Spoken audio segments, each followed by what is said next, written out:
퀴즈 하나 내겠습니다. 스위스의 수도는 어디일까요? 츄리히라고 답하셨다면 틀렸습니다. 제네바라고 답하셨어도 틀렸습니다. 답은 베른입니다.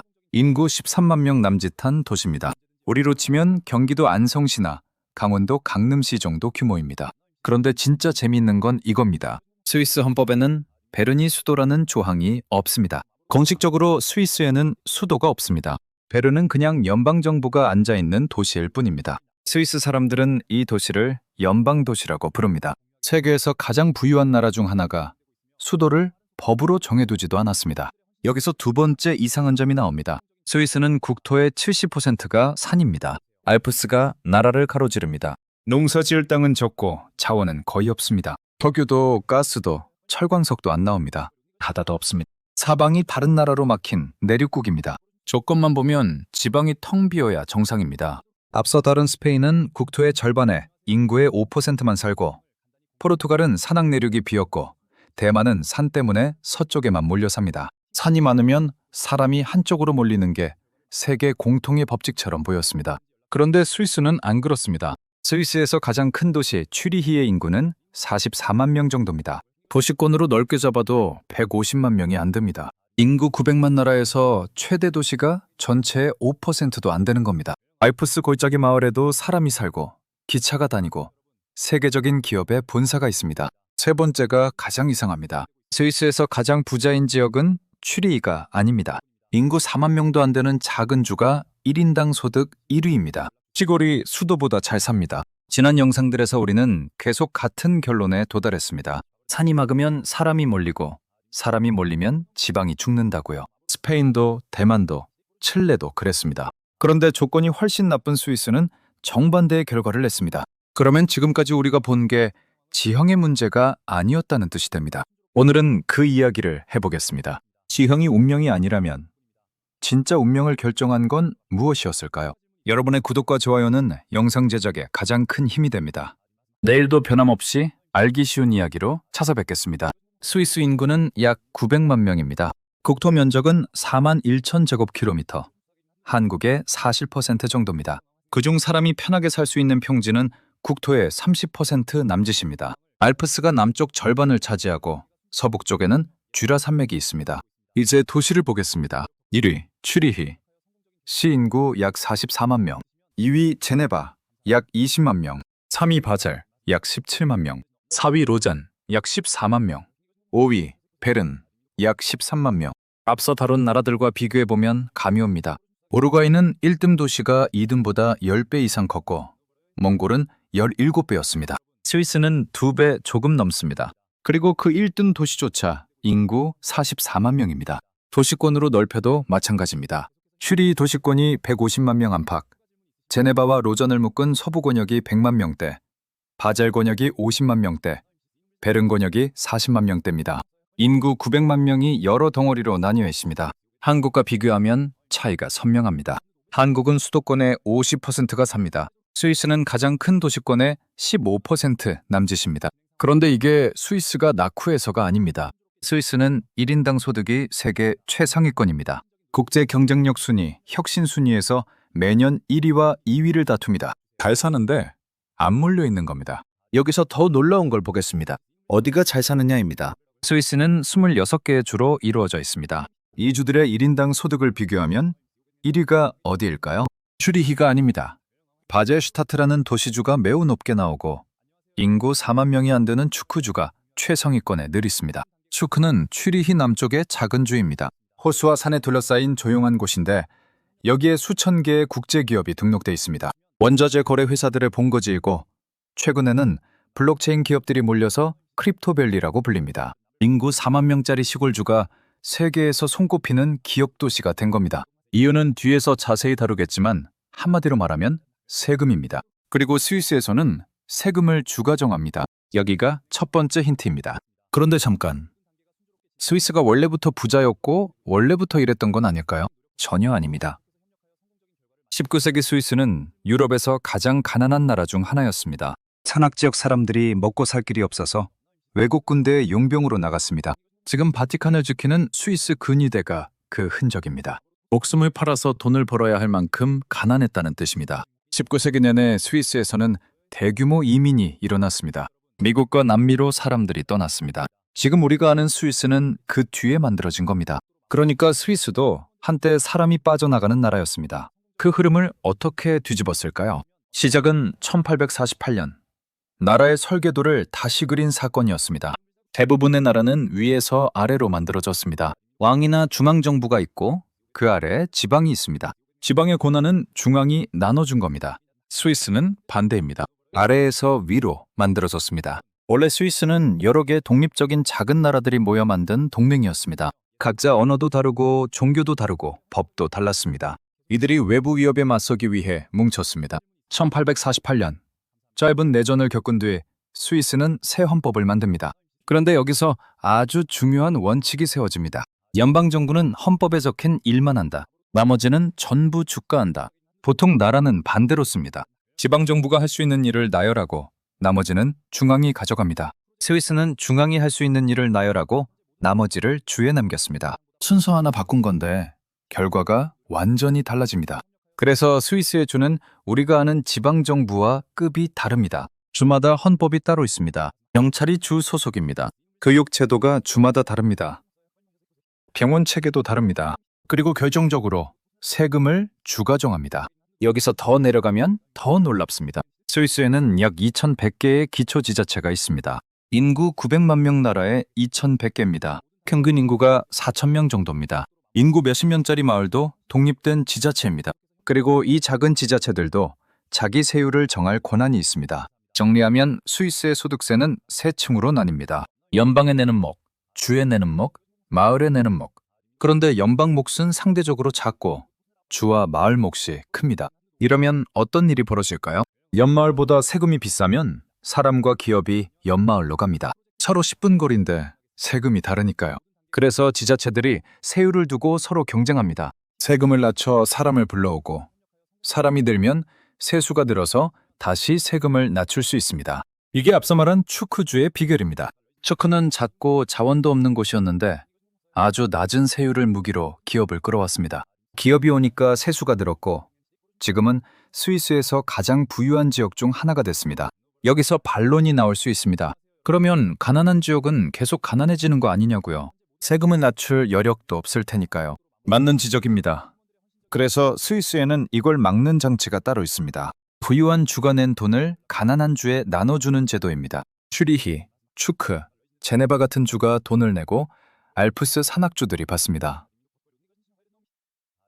매년 수십억 프랑이 이동합니다.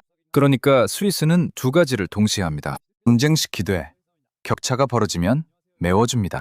여기까지가 제도 이야기입니다. 그런데 제도만으로 지방이 안 죽지는 않습니다. 사람은 세율표를 보고 이사하지 않으니까요. 진짜 결정적인 건 따로 있었습니다. 일자리입니다.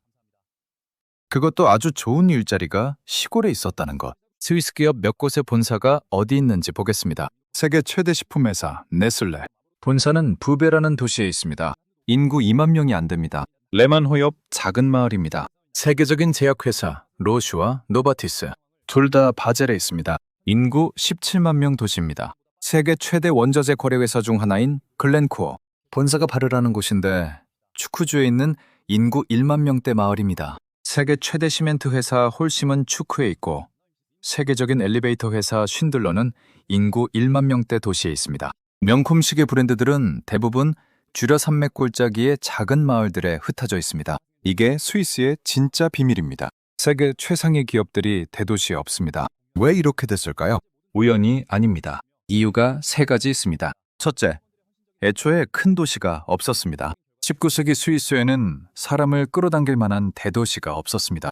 그래서 기업이 생길 때 창업자가 살던 곳에서 그냥 시작했습니다. 메슬레는 부베에서 창업자가 아기용 이유식을 만들면서 시작했고 그 자리에 계속 있습니다. 시계 산업은 원래 산골 농민들이 겨울에 집에서 부업으로 하던 일에서 출발했습니다. 둘째, 산업의 성격이 맞았습니다. 시계, 정밀기계, 제약, 화학 이런 산업은 넓은 땅이나 큰 항구가 필요 없습니다. 작고 비싼 물건을 만들어 비행기로 보내면 됩니다. 산골에서 만들어도 문제가 없습니다. 실제로 스위스 수출의 상당 부분이 의약품과 화학 제품이고 시계와 정밀기계가 그 뒤를 잇습니다. 전부 부피는 작고 값은 비싼 물건들입니다. 셋째, 이게 가장 중요한데 기업이 옮겨갈 이유가 없었습니다. 앞서 본 세금제도 덕분에 시골에 있는 게 오히려 유리했습니다. 그리고 뒤에서 다룰 교통망 덕분에 시골에 있어도 불편하지 않았습니다. 여기서 놓치면 안 되는 게 하나 더 있습니다. 스위스 경제의 뿌리는 대기업이 아닙니다. 스위스 기업의 99% 이상이 중소기업이고 고용의 3분의 1을 이들이 담당합니다. 그런데 이 중소기업들이 보통이 아닙니다.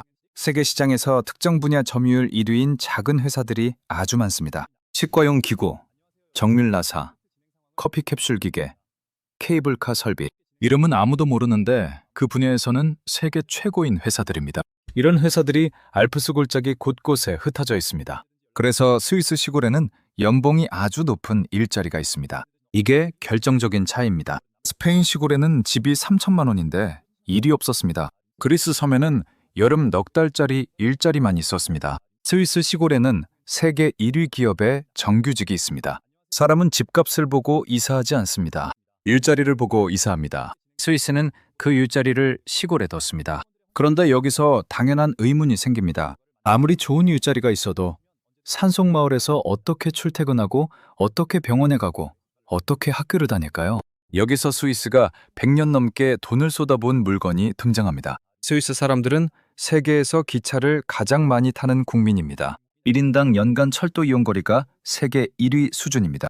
일본보다도 많이 탑니다. 이게 그냥 기차를 좋아해서가 아닙니다. 스위스 철도가 다른 나라와 근본적으로 다르게 설계됐기 때문입니다. 차이는 이겁니다.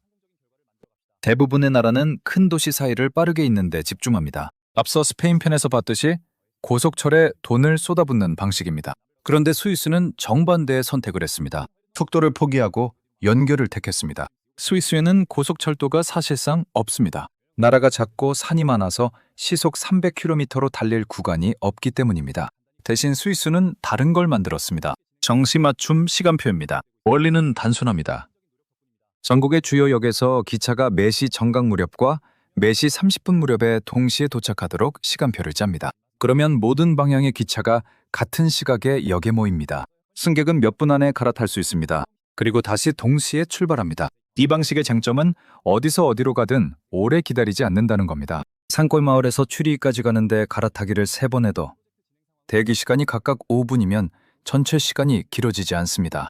여기에 스위스는 원칙을 하나 더 붙였습니다.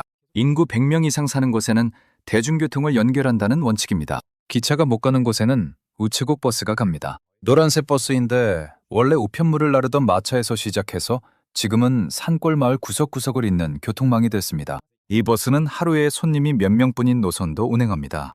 효율만 따지면 있을 수 없는 노선들입니다. 스페인 편에서 봤듯이 손님이 없으면 서비스를 끊는 게 합리적이니까요. 그런데 스위스는 반대로 갔습니다. 왜 그럴 수 있었을까요? 3가지 이유가 있습니다.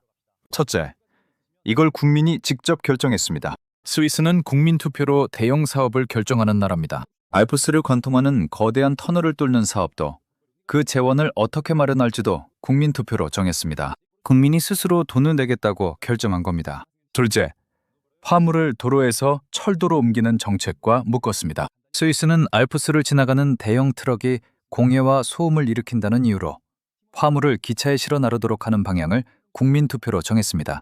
그래서 세계에서 가장 긴 철도 터널을 여러 개 뚫었습니다. 고트하르트 베이스 터널은 길이가 57km로 세계 최장입니다. 셋째, 계산법이 달랐습니다. 산골 버스 노선의 적자만 보면 손해입니다. 그런데 그 버스가 없어지면 그 마을이 비고, 그 마을이 비면 그 지역 학교와 상점이 사라지고, 결국 국토의 일부가 통째로 유지 비용만 드는 땅이 됩니다. 스위스는 그 전체를 놓고 계산했습니다. 여기까지 보면 스위스가 돈이 많아서 가능했던 것처럼 보입니다. 그런데 순서가 반대입니다. 스위스는 부자여서 이렇게 한 게 아니라 이렇게 해서 부자가 된 쪽에 가깝습니다. 그리고 그 판단을 누가 내렸는지가 핵심입니다. 스위스에서는 1년에 서너 차례 국민투표가 열립니다. 한 번 할 때마다 여러 안건을 동시에 묻습니다. 국가 예산 관련 사안부터 동물복지, 휴가일수, 이민정책까지 온갖 것이 대상입니다. 그리고 이건 연방 차원 이야기입니다. 주 단위, 마을 단위 투표까지 더하면 스위스 유권자는 훨씬 자주 투표합니다. 여기서 중요한 건 투표 횟수가 아니라 무엇을 투표하느냐입니다. 스위스에서는 세금 인상을 국민 투표로 정하는 경우가 많습니다. 주민이 자기 세금을 스스로 결정합니다. CIY 시설을 지을지도 주민이 정합니다. 그리고 반대로 이미 결정된 정책을 뒤집는 투표도 가능합니다. 이 제도가 만들어내는 효과가 두 가지 있습니다. 첫째, 정책이 느립니다. 뭘 하나 하려면 몇 년이 걸립니다. 스위스가 여성 참정권을 도입한 게 1971년입니다. 유럽에서 거의 가장 늦었습니다. 남성 유권자들이 투표로 계속 부결시켰기 때문입니다. 어떤 주에서는 1990년까지 지역 차원의 여성 참정권이 없었습니다. 둘째, 대신 한번 결정되면 뒤집히지 않습니다. 국민이 직접 정한 거니까 정권이 바뀐다고 흔들리지 않습니다. 철도 투자든 지역 균형 제도든 수십 년짜리 계획이 그대로 굴러갑니다. 앞서 본 나라들과 비교해보면 이 차이가 큽니다. 스페인은 정권마다 지방 정책이 바뀌었고 칠레는 헌법을 2번 만들었다가 2번 다 부결됐습니다. 스위스는 느리지만 뒤집지 않습니다. 그리고 이 제도가 지방을 살리는데 결정적인 역할을 합니다. 스위스 의회는 2개로 나뉩니다. 하나는 인구에 비례해서 의원을 뽑고 다른 하나는 인구와 상관없이 주마다 같은 수를 뽑습니다. 인구 1만 5천 명짜리 주도, 인구 150만 명짜리 추리히 주도, 후자에서는 같은 무게를 갖습니다.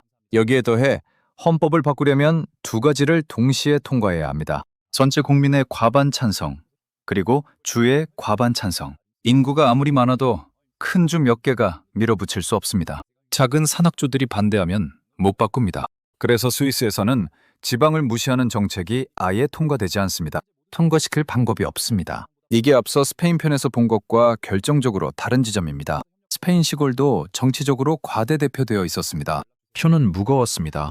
그런데 표가 무거워도 예산의 방향은 못 바꿨습니다. 왜냐하면 결정 권한 자체가 중앙에 있었으니까요. 스위스는 권한 자체가 아래에 있습니다. 중앙에 요구하는 구조가 아니라 애초에 자기 지역 일을 자기가 정하는 구조입니다. 물론 이 방식에 문제가 없는 건 아닙니다. 우선 비효율적입니다. 2100개 지자체가 각자 행정을 하니 중복이 많습니다. 그래서 스위스도 지자체를 합치는 흐름이 계속되고 있습니다. 지난 수십 년간 지자체 수가 3,000개 넘던 것에서 계속 줄었습니다. 그리고 세금 경쟁이 늘 좋은 것도 아닙니다. 부자와 기업을 유치하려는 경쟁이 과열되면 정작 필요한 곳에 돈이 부족해질 수 있고 국제사회에서는 스위스의 낮은 법인세를 두고 오랫동안 문제제기가 있었습니다. 최근에는 국제적으로 합의된 최저 법인세율을 스위스도 받아들이면서 이 무기가 예전만큼 강하지 않게 됐습니다. 그래도 큰 그림은 유지됩니다. 그러면 여기서 마지막 질문이 남습니다. 이 모든 게 스위스만의 특수한 사정 덕분은 아닐까요? 솔직하게 짚고 가겠습니다. 스위스에는 다른 나라가 따라하기 어려운 조건들이 있습니다. 4가지입니다. 첫째, 언어입니다. 스위스는 공용어가 4개입니다. 독일어, 프랑스어, 이탈리아어, 그리고 로만시어입니다. 인구의 6할 이상이 독일어를 쓰고 2할 남짓이 프랑스어, 2할 아래가 이탈리아어를 씁니다. 언어가 다르면 이사가 어렵습니다. 프랑스어권 사람이 독일어권 취리히로 가려면 언어 장벽을 넘어야 합니다. 심지어 스위스 독일어는 표준 독일어와 상당히 달라서 독일 사람도 알아듣기 어려워합니다. 그래서 스위스 사람들은 자기 언어권 안에서 삽니다. 이게 인구 이동을 자연스럽게 막았습니다. 한 도시로 몰릴 수 없는 구조였던 겁니다. 이건 제도가 아니라 조건입니다. 한국처럼 언어가 하나인 나라에는 없는 브레이크입니다. 둘째, 중립과 전쟁의 부재입니다. 스위스는 2차례 세계대전에서 전화를 입지 않았습니다. 도시가 파괴되지 않았고 산업이 유지됐고 그 사이 유럽의 돈이 스위스 은행으로 몰렸습니다. 이게 금융업의 기반이 됐습니다. 주변국이 무너지는 동안 멀쩡했다는 건 어마어마한 이점입니다. 노력으로 얻은 게 아니라 위치와 선택이 만든 결과에 가깝습니다. 셋째, 작은 규모입니다. 인구 900만 명. 국토는 한국의 40%입니다. 나라가 작으면 어디든 몇 시간이면 갑니다. 슈리히에서 제네바까지 기차로 3시간이 안 걸립니다. 이 정도면 지방에 살아도 크게 불편하지 않습니다. 국토가 큰 나라에서는 이 논리가 통하지 않습니다. 넷째, 외국인 노동력입니다. 스위스 인구의 4분의 1 이상이 외국 국적자입니다. 여기에 매일 국경을 넘어 출퇴근하는 사람이 수십만 명 있습니다. 프랑스, 독일, 이탈리아에 살면서 스위스로 일하러 옵니다. 스위스는 자국 인구를 늘리지 않고도 필요한 노동력을 얻어왔습니다. 바꿔 말하면 스위스의 안정된 인구 구조 뒤에는 국경 밖에서 들어오는 사람들이 있습니다. 스위스만의 힘이라고 보기는 어렵습니다. 여기까지 보면 스위스는 특수한 나라 맞습니다. 그런데 여기서 중요한 걸 구분해야 합니다. 위 네 가지는 스위스가 지방을 유지할 수 있게 도와준 조건들입니다. 그런데 조건이 좋다고 결과가 저절로 나오는 건 아닙니다. 언어가 여러 개인 나라는 많습니다. 벨기에도 그렇고 캐나다도 그렇습니다. 그렇다고 다 지방이 살아있지는 않습니다. 작은 나라도 많습니다.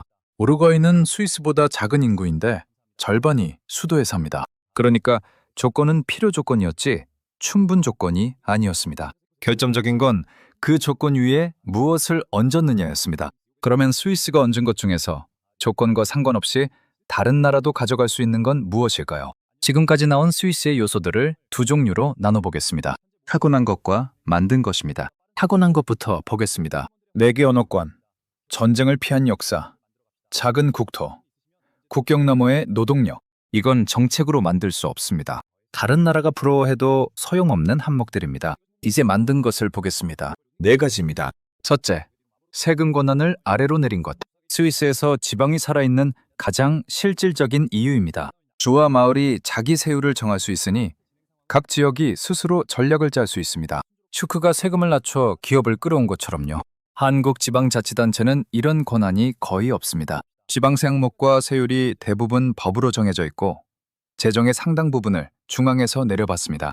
그래서 지방정부가 할 수 있는 건 중앙에 예산을 요청하는 것 정도입니다. 이걸 바꾸는 건 조건 문제가 아니라 결정 문제입니다. 둘째, 경쟁시키되 격차는 메워준 것. 세금 경쟁만 시키면 잘 사는 곳만 잘 살게 됩니다. 스위스는 부유한 주에서 걷어 가난한 주로 보내는 제도를 함께 운영합니다. 경쟁과 재분배를 동시에 하는 겁니다. 한국에도 비슷한 제도가 있습니다. 다만 방향이 다릅니다. 한국은 중앙이 걷어서 나눠주는 방식이고 스위스는 지역끼리 주고받는 방식입니다. 전자는 나눠주는 쪽이 결정권을 갖고 후자는 받는 쪽도 자기 결정권을 유지합니다. 셋째, 좋은 일자리를 지방에 둔 것. 이게 가장 중요하면서 가장 따라하기 어렵습니다. 정부가 기업에게 지방으로 가라고 명령할 수는 없으니까요. 그런데 스위스에서도 이건 명령으로 된 게 아닙니다. 기업이 지방에 있어도 손해가 아니게 만든 결과입니다. 세금이 유리하고 교통이 되고 인력을 구할 수 있고 자녀 교육에 문제가 없으면 기업은 굳이 대도시에 있을 이유가 없습니다. 거꾸로 말하면 기업이 수도권을 떠나지 않는 나라는 떠나면 손해인 구조를 갖고 있다는 뜻입니다. 넷째, 계산법을 바꾼 것. 이게 스위스가 준 가장 근본적인 교훈입니다. 산골버스 노선 하나만 놓고 계산하면 무조건 적자입니다. 학생 6명짜리 학교도 적자입니다. 스페인은 그래서 끊었고 그 결과 국토의 절반이 비었습니다. 비어버린 땅을 관리하고 산불을 막고 도로를 유지하는 비용은 계속 나갑니다. 사람이 없어도 땅은 그대로 있으니까요. 스위스는 이 전체를 하나로 놓고 계산했습니다. 지방을 유지하는 비용과 지방을 포기했을 때 드는 비용을 비교한 겁니다. 물론 이건 부유한 나라니까 가능한 계산이라는 반론이 가능합니다. 맞습니다. 다만 스위스가 이 방식을 시작한 건 부유해지기 전이었다는 점도 함께 봐야 합니다. 그러면 이 4가지를 한국에 대입하면 어떻게 될까요? 한국과 스위스를 나란히 놓아보겠습니다. 국토의 산지 비율, 스위스 약 70%, 한국 약 63%입니다. 한국이 오히려 조건이 낮습니다. 자원, 둘 다 거의 없습니다. 인구, 스위스 900만 명, 한국 5,100만 명입니다. 한국이 5배 이상 많습니다. 인구가 많다는 건 여러 개의 큰 도시권을 만들 수 있다는 뜻입니다. 앞서 우루과이는 340만 명이라 하나밖에 못 만들었지만 한국은 그런 제약이 없습니다. 수도권 집중도, 스위스 최대 도시권 15% 남짓, 한국 수도권 50%입니다. 조건만 놓고 보면 한국이 불리한 게 별로 없습니다. 오히려 인구 규모에서는 유리합니다. 그런데 결과가 정반대입니다. 여기서 오늘 시리즈 전체를 관통하는 결론이 나옵니다. 스페인은 국토의 절반이 비었습니다. 산이 많고 기후가 험해서라고들 말합니다. 그런데 스위스는 산이 더 많고 겨울이 더 깁니다. 포르투갈 내륙도 산악지형이라 사람이 못 산다고 했습니다. 스위스 알프스 골짜기에는 세계 1위 기업이 있습니다. 대만은 산이 3분의 1라 서쪽에만 산다고 했습니다. 스위스는 산이 70%인데 전국에 흩어져 삽니다. 그러니까 지형은 변명이 될 수 없습니다. 그러면 진짜 차이는 무엇이었을까요? 3가지로 정리하겠습니다. 첫째, 결정을 어디서 하느냐. 스위스는 아래에서 합니다. 다른 나라들은 위에서 합니다. 위에서 결정하면 언제나 사람이 많은 곳이 이깁니다. 계산기를 두드리면 그렇게 나오니까요. 둘째, 일자리를 어디에 두느냐. 스페인 시골에는 집만 있었고 일이 없었습니다. 스위스 시골에는 일이 있었습니다. 사람은 집이 아니라 일을 따라 움직입니다. 셋째, 무엇을 계산에 넣느냐. 적자 노선 하나만 보면 끊는 게 맞습니다. 그런데 그 노선을 끊은 뒤 20년 동안 벌어질 일까지 계산에 넣으면 답이 달라질 수 있습니다. 마지막으로 한국에 대해 한 가지만 덧붙이겠습니다. 한국은 지금 인구가 줄고 있습니다. 스위스는 늘고 있습니다. 이건 큰 차이입니다. 인구가 늘면서 분산하는 것과 줄면서 분산하는 건 난이도가 다릅니다. 그래서 스위스를 그대로 따라할 수는 없습니다. 이미 임계점을 넘어간 지역을 되살리는 건 스페인 편에서 봤듯이 거의 불가능합니다. 다만 스위스가 알려주는 건 방법이 아니라 방향입니다. 지방이 죽는 건 지형 때문이 아니라 결정 구조 때문이라는 것. 그리고 결정 구조는 지형과 달리 바꿀 수 있다는 것. 다시 처음으로 돌아가겠습니다. 스위스에는 법으로 정한 수도가 없습니다. 최대 도시 인구는 44만 명입니다. 가장 부유한 주는 인구 4만 명짜리 시골입니다. 세계 최대 식품 회사 본사는 인구 2만 명 마을에 있습니다. 이게 알프스 덕분이었을까요? 아니면 알프스에도 불구하고였을까요? 우리가 산을 탓하는 동안 산이 더 많은 나라는 그 산 위에 기차를 올렸습니다. 지형은 조건입니다. 운명은 아니었습니다. 여러분의 구독과 좋아요는 영상 제작에 가장 큰 힘이 됩니다. 내일도 변함없이 알기 쉬운 이야기로 찾아뵙겠습니다.